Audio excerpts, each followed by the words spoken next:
Primės, kaip mane pastatė į vietą normaliai. Aš ebėjai žiūrim, įeinu.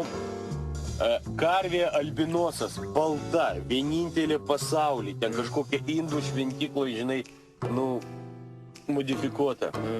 Nusipirkau, galvoju, vienintelį pasaulį. Duos albinosišką pieną.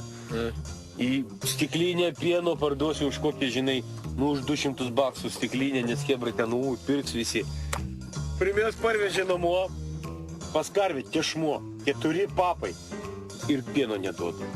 Va čia normaliai, ne?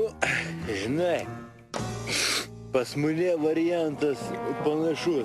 Ką, irgi karvę nusipirkai? Ne, pas mane namuose žmona, dukra, 4 papai, a naudos jokios.